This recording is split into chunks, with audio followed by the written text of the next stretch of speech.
Security exchange কমিশনের chairman সহ বিভিন্ন গুরুত্বপূর্ণ ব্যক্তি ওই এজিএমই যারা করে তাদেরকে বলবে যদি তোমরা আমাদেরকে টাকা না দাও, অনেক সাধারণ বিনিয়োগকারী তাদের টাকা পয়সা এখানে বিনিয়োগ এখানে এই যে বিনিয়োগটা করে তারা একটা আশা নেবে, কিন্তু এখানে দেখা যাচ্ছে একটা স্বার্থন্যাসী গ্রুপ দীর্ঘদিন ধরে পুঁজিবাজার এবং দেশের অর্থনীতিকে তারা ধ্বংস করার উদ্দেশ্যে বাংলাদেশের সিকিউরিটি এক্সচেঞ্জ কমিশনের চেয়ারম্যান সহ বিভিন্ন গুরুত্বপূর্ণ ব্যক্তি তারা ফেসবুক, হোয়াটসঅ্যাপ, টেলিগ্রাম এবং গোপনীয় গ্রুপ খুলে তারা বিভিন্ন মিথ্যা প্রতারণামূলক তথ্য সরবরাহ করে শুধুমাত্র নিজেদের স্বার্থসিদ্ধির জন্য সাধারণ বিনিয়োগকারীদেরকে তারা প্রতারিত করে আসছে।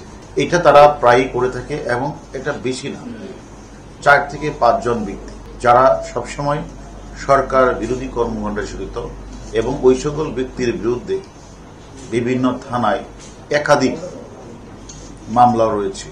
এই ব্যক্তিরা কোনো কোম্পানির এজিএম হলে তারা এজিএমে গিয়ে একটা সিন্ডিকেট, তারা 5-7 জন যাবে, ওই এজিএমই যারা করে তাদেরকে বলবে যদি তোমরা আমাদেরকে টাকা না দাও তাহলে আমরা এজিএমে উল্টাপাল্টা কথা বলে তোমাদের এজিএম কি করে দেবো, আর যদি টাকা পয়সা দাও তাহলে আমরা তোমাদের কোম্পানির সঙ্গে ভালো বলবো। অথবা লিস্টেড কোম্পানির যদি কোনো কোম্পানির শেয়ারের বাজারে বা আইপিওতে আসতে চায় সেখানেও তারা ওদেরকে গিয়ে আগে থ্রেট করে, আবার এখানে এসে থ্রেট করে, এরকম ভাবে তারা চাঁদাবাজি করে আসছিল। এই সকল চক্রের বিরুদ্ধে পুঁজিবাজার নিয়ন্ত্রক সংস্থা Bangladesh security exchange commission Ramna থানা তারা একটা মামলা দায়ের করে। আমরা ঢাকা মেট্রোপলিটন ডিবির সাইবার টিম সাউথ তাদের দল সবাই মিলে তারা তদন্ত করে 3 জনকে গ্রেফতার করে, যারা অনলাইন এবং সামাজিক যোগাযোগ মাধ্যম ব্যবহার করে পুঁজিবাজারের নিয়ন্ত্রণকারী সংস্থা এবং বিভিন্ন শেয়ারের দাম নিয়ে কারসাজি করে এবং গুজব রটনা করে। এই কারসাজিকারী এবং গুজব রটনাকারী যে 3 জনকে গ্রেফতার করার পরে আমরা এই সকল তথ্য আমরা পেয়েছি। এরা দীর্ঘদিন যাবৎ কোন সময় সিকিউরিটি এক্সচেঞ্জ কমিশন ওই সিকিউরিটি এক্সচেঞ্জ কমিশনের চেয়ারম্যানের বিরুদ্ধে তারা নানা ধরনের আপত্তিকর তথ্য, যেটা সাইবার সিকিউরিটি আইনের লঙ্ঘন এবং তাদের বিরুদ্ধে মামলা হওয়ার মতো ঘটনা তারা প্রায়ই করে আসছে।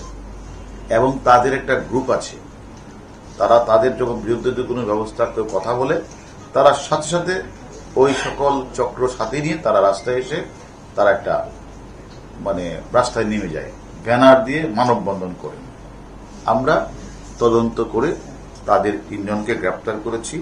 এর মধ্যে একজনের নাম হলো আমির হোসেন, নূর নুরানি ছদ্মবেশ স্ট্যাম্প ধারণ করে, তার নামে বিস্ফোরক আইন এবং বিশেষ ক্ষমতা আইনে তার নামে 11টি মামলা আছে।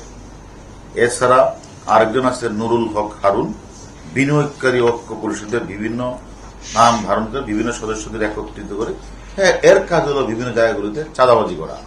তার সাথে কয়েকজন লোক থাকে এবং তারা বিভিন্ন জায়গাগুলিতে গিয়ে তারা ওই জ্ঞানী ব্যক্তি সেজে তারা তার পোস্টার নাম হচ্ছে বাংলাদেশ পুঁজিবাজার বিনিয়োগকারী ঐক্য পরিষদের সহসভাপতি, এটা নাম ধারণ করে সে বিভিন্ন কোম্পানির কাছে চাঁদাবাজি করে। আর আরেকজন হচ্ছে রয়্যাল ক্যাপিটাল প্রকারদের হাউস যুক্ত হোয়াটসঅ্যাপ, টেলিগ্রাম টাকার বিনিময়ে বিভিন্ন শেয়ার সঙ্গে তথ্য প্রদান করে, আগাম তথ্য। সে যদি মনে হয় তার সাথে ওই কোম্পানির ভালো যোগাযোগ থাকে তখন সে তার হোয়াটসঅ্যাপ তারপরে বিভিন্ন তার যে যোগাযোগ মাধ্যমে এটাকে খুব ভালো বলে, ওইটা খুব ভালো কোম্পানি। তার আবার একটা হোয়াটসঅ্যাপ গ্রুপ আছে অনেক বড়, দিয়ে বলে যে এই শেয়ারটা খুব ভালো, এটা কিনলে লাভবান হওয়া যাবে।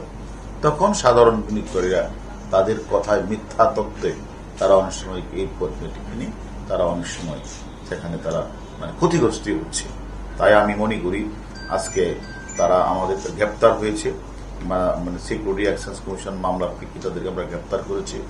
এবং তারা দেখেন বিভিন্ন ফেসবুকে গিয়ে তারা বিভিন্ন চেয়ারম্যান, এক্সচেঞ্জ কমিশনের সদস্য, বিভিন্ন ব্যক্তির বিরুদ্ধে তারা সমানে তারা সাইবার ক্রাইম করে যাচ্ছে এবং তারা পুঁজিবাজারকে তারা অস্থিতিশীল করার চেষ্টা করছে। এর আগেও আপনারা জানেন আমরা একটা গ্রুপ যারা ব্যাংকের নাম বাংলাদেশে যে শিডিউলভুক্ত ব্যাংকগুলি আছে, ইসলামী ব্যাংক, বিভিন্ন ব্যাংকগুলির নামে তারা বিভিন্ন ধরনের গুজব ছড়াচ্ছিল যে ব্যাংক বন্ধ হয়ে যাচ্ছে, ব্যাংক দেউলিয়া হয়ে যাচ্ছে, ব্যাংকের টাকা নেই, আপনারা কেউ গিয়ে ব্যাংকে গেলে টাকা পাবেন না। অর্থাৎ ক্ষুদ্র যারা ব্যাংকে টাকা রাখে তাদেরকে এমনভাবে তারা প্রতারিত করছিল যে তাড়াতাড়ি ব্যাংক থেকে টাকা তুলে ফেলবে।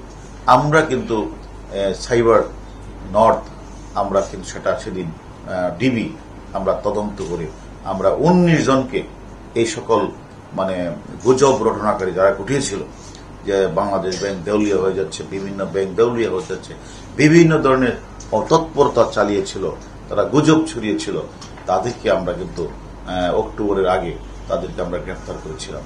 তারপরে কিন্তু পরিবেশ ফিরে এসেছে। আজও আমি মনে করি যারা অনলাইন এবং সামাজিক যোগাযোগ মাধ্যম ব্যবহার করে পুঁজিবাজার নিয়ন্ত্রক সংস্থা এবং বিভিন্ন শেয়ারের দাম নাম করে কারসাজিকারী করে এবং গুজব রটনা করে তাদের যে 3 জনকে গ্রেফতার করেছি, তারা কিন্তু এগুলি আমাদের কাছে স্বীকার করেছে যে তাদের একটা চক্র আছে, যে চক্রটা প্রায়শই তারা বাজারে তারা ওইখানে যায়, গিয়ে কোনো সময় একদিক হয় কোনো সময় ওই বিনিয়োগকারীদের পক্ষে, কোনো সময় আবার এক্সচেঞ্জ কমিশনের পক্ষে কথা বলে তারা একটা গুজব রটনা ছড়িয়ে তাদের এবার কিছু গ্রুপ আছে, তাদের অনেকগুলি গ্রুপ আছে, তারা ফেসবুক, হোয়াটসঅ্যাপ, টেলিগ্রাম 8-10টা গ্রুপ তারা চালায়। তাদের অনলাইনে অনেক ফলোয়ার আছে, তারা এই কাজগুলি করে আমাদের দেশের ক্ষতি করছে, সরকারের ক্ষতি করছে, সাধারণ বিনিয়োগকারীকে ক্ষতিগ্রস্ত করছে। আমরা তাদেরকে রিমান্ডে এনে তাদের সাথে আর কার কোন চক্র জড়িত, এই সকল চক্র যারা জড়িত রয়েছে তাদেরকে আমরা ধরে এনে আইনের আওতায় এনে আমরা বাকি তথ্যগুলি বের করব যে তাদের উদ্দেশ্যটা কি।